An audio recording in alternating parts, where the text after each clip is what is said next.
Hey everybody, this is Kyra. She is an incoming 11th grader at Weiss High School. She uses she, her pronouns. She's been with the Spark Change Project for the past 2 years, and a fun fact about her is that she plays electric guitar.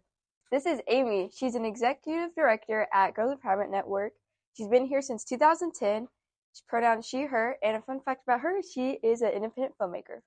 As you know, I'm actually in my first few weeks of being officially executive director at Girls Empowerment Network. The interim got removed from my title. That's my new gig. And you're one of the first people that I'm talking to ask for advice about what I should take into account in this role.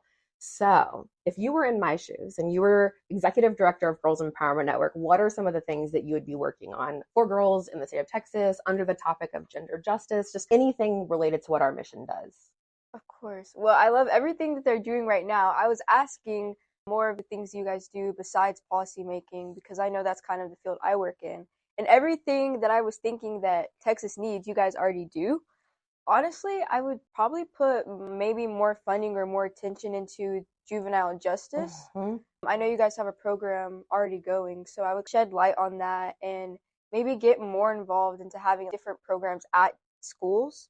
So possibly having assemblies or just making the organization more well known around youth so that they know that Girls has their back. Yes, I want to do all of those things too, for sure. And I'll actually just share with community members that our program for juvenile justice impacted youth has only been running now since 2022. It's brand new, it's in a pilot, and we're about to conclude the pilot and launch it as a full program. So stay tuned. You can help us support that and really being with girls where they are every place in Texas. So, I'm also curious about passing along support and confidence and having your back to the next generation. A lot of intergenerational support of women and girls. My grandmother was somebody who was of my ancestors that was there with me all of the time. So, as we think about the next generation of girls, I've got some nieces. They're 12 and 7 years old. What would you want for them? What do you wish for the world for the next generation of girls? To not be afraid to be heard. A lot of the times it can be really daunting to say something that not everyone else will agree with, but I feel like if you're confident enough to just say something, regardless of how small or big you think it is, that's the most important thing that you can do. Absolutely, because there's probably somebody else who feels the same way as you, and they haven't yet found that confidence to say it. But when you do, sometimes there could be that snowball effect. I love that so much. I will definitely be telling my nieces always to use their voice, although one of them has got that down way good. If you had unlimited resources and you could advocate for any kind of change in the world, what would you advocate for and why? I would advocate for something that is really personal to me, and that would be academic burnout, especially in POC youth. I feel like we need a lot of support whenever it comes to the education system. And a lot of times, as high functioning teenagers who have a lot on their plate, regardless of their economic background or dealing with other things such as being a part of the LGBT community, mental health, and all of that, school is the place we're at the most. And our scholastic success sets us up for the world. So making sure that we're not burnt out and we're getting the support that we need is really important to me. And that I really want to work on that. I relate to that so much. I get worried sometimes that especially high performing girls start to see their worth as what they produce at school and the grades they get instead of just being worthy because of existing and who they are. That was definitely something I struggled with when I was 17, which was a very long time ago now. And I feel like it's probably only gotten more intense in recent years. It definitely seems like there's so much pressure to be perfect or achieve. Do you have any other advice you would want adults to hear? As far as whenever it comes to helping teenagers or just youth in general, our needs are constantly shifting and evolving.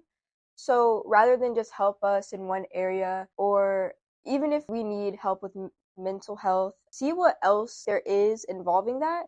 So more on a holistic Mhm. aspect.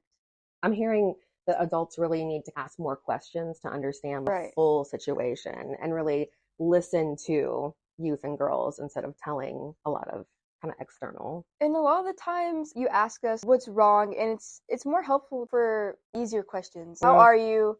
What is something that you're facing? And that's how you can get a conversation going. Mhm. Just look at alternative ways to connect. I love that. I have been talking with the staff about how we're going to be using a new catchphrase or a theme for the year. And what we've been toying around with is the phrase change making and table shakers. When you hear that phrase, what does change making and table shakers mean to you?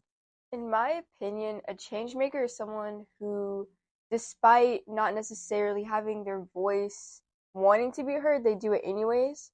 Someone I look up to, Katrina Bailey, she uses this quote: in a table that your voice isn't being heard in, pull up a chair. I feel like that's what it means to be a change maker, making sure you're heard even when people don't want to hear you. I love that. A take I've heard on that too is if they're not going to let you around the table, set up your own table right next to it and shake it up that way too. I'm actually a big fan of yours because one of my favorite things that has happened in the past couple of years at the organization is testimony on the legislature floor. Your video speaking about the Crown Act is literally iconic at Girls Empowerment Network. What was that experience like for you? It was my very first time ever being in one of those rooms talking to someone who really works in policy making at that level. So I was kind of really scared, but it was really fun. Girls had my back. I was prepared. I learned how to understand bill language and write my own testimony. So it was really cool, and I got a lot of support. Good. No, you deserved it.